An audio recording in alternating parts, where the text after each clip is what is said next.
To get inside a cartel boss's head, you have to forget everything you think you know. This is the absolute core of it. He doesn't just break the law, he is the law. So, forget the gangster you see in the movies. That's not what this is about. First, you gotta understand the world that creates them. It's a very specific kind of place. It's called the sovereign void, a place where the state hunts you instead of protecting you. In a place like that, the law, it's just a joke, a story told somewhere far away. And into that void, something new always rises. A new kind of ruler is born. So what's at the heart of this mindset? It's an extreme, malignant form of narcissism. And look, this isn't just about ego. It's a deep belief they're building a new nation. This brutal world forges a unique personality. Ruthless, patient, and incredibly opportunistic. You see, for them, trust is a weakness, and loyalty, that's just something you buy. The world is just a game of chess, and every single person is a pawn on the board. They look at the state and don't see authority. They just see a sloppy, weak competitor. In their minds, what they're doing isn't a crime. It's just a pure form of capitalism. Because they aren't just building a business, they're building a parastate, a borderless nation.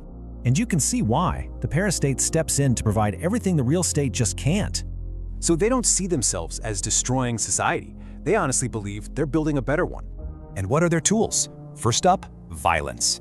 But it's not chaos, it's a scalpel. Next, corruption. This isn't a bug in their system, it is the system. And finally, terror. That's how you maintain absolute order. No questions asked. And here's the twist. To them, these aren't evil acts. They're just statecraft. The empire isn't built on drugs or guns first. It's built entirely inside the mind.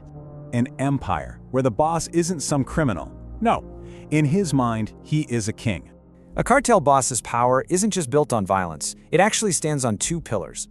You know the phrase. It defines the only two choices a person really has. And when you master both, you become more than just a leader. You become a god. So let's start with the first pillar, plata. Think of it as tactical generosity. He becomes the provider the state couldn't be. A modern patron saint, you could say. But here's the thing. This isn't charity. It's a calculated psychological investment. See, every single gift puts the community in his debt. He's building a human shield. This strategy goes way deeper than just buying silence. He's actually buying their love. And just like that, a new social contract is formed. They protect him, he provides for them. But what happens when the silver stops working? Well, that's when we get to plomo. Now you gotta understand, this violence is never random. It's a language. It sends a message. It's not just crime. It's brutal political theater. Every single act has a clear purpose. The message itself, it's always simple. There is absolutely no room for misunderstanding. The real genius here is being able to embody both of these extremes at the same time. 1 minute, he is a beloved godfather, right at the center of the community. And the next, he's ordering something truly unspeakable, and he doesn't even flinch. He becomes this godlike figure, with the power to create and the power to destroy. For everyone else, this creates a state of total confusion. It's psychologically disorienting. Because that unpredictability, that is the ultimate weapon of control. It guarantees complete obedience. This whole system only works because the state has failed. In his world, business has life or death consequences. The stakes are, well, absolute. So to understand him, you have to look past the luxury and into that mind. So how does he survive this? He uses a powerful mental tool, his most critical one. He builds these soundproof walls inside his head, separating two completely different people. Now, this isn't a fractured mind. It's a psychological firewall, and it's absolutely necessary for him. It's a mental trick that shields him from guilt, letting him function in that brutal world. His next adaptation? A deep desensitization to risk. He's literally rewired his brain's response to fear. Through constant exposure, his fight-or-flight response has been, well, cauterized. So for him, risk isn't panic. It's just another variable in some complex equation. Now, what's his greatest weapon? Well, here's the wild part. It's also his biggest weakness. The one thing that will destroy him is paranoia. This is the central paradox of his life. I mean, in his world, the threats are very real. Paranoia actually starts as a survival strategy.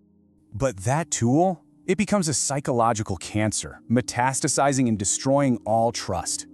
And this shows you that downward spiral, from rational suspicion to complete and total isolation. He starts seeing threats absolutely everywhere, even where there are none to be found.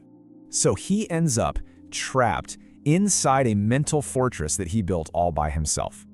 He's a king, sure, but he's ruling an empire of one, forever watching for the betrayal he created. For the cartel boss, destruction isn't some external threat. It comes from within. The fall is as unavoidable as gravity, really, all driven by 3 fatal psychological flaws. And it all kicks off with the very narcissism that fueled his rise to power. He starts believing his own myth. He genuinely sees himself as a god king, totally untouchable. And what's wild is how this belief creates these massive, critical blind spots. And it's that very arrogance that puts the first hairline fracture in his empire's foundation. Next up, that hubris feeds a paranoia that becomes malignant, just self-destructive. He starts seeing conspiracies in every shadow, betrayal in every single glance. So what was once a survival tool now becomes his own self-fulfilling prophecy.